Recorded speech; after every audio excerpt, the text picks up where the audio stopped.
Congratulations!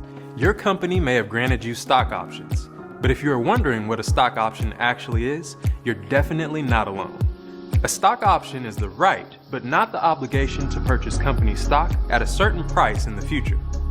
I know, that may take some more explaining. At first, your options are only a promise, but after a period of time called vesting, you can choose to exercise options by paying what's called the strike price. Then you own those shares of company stock and can sell them at the current market price or hold on to them to sell later. If you leave the company before your stock options vest, you may forfeit both unvested and unexercised options. Let's say you decide to exercise your options. If your company is privately held, your only choice is exercise and hold because your shares are not trading publicly. You pay cash and keep your shares.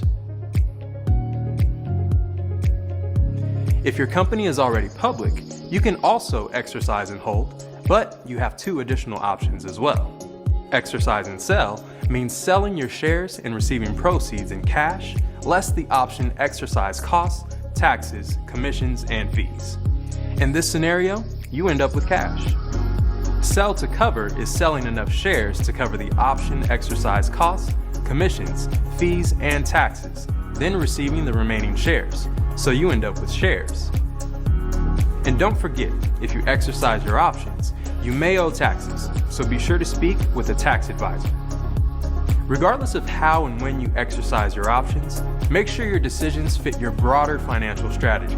And congratulations, you may be on your way to becoming an owner of your company.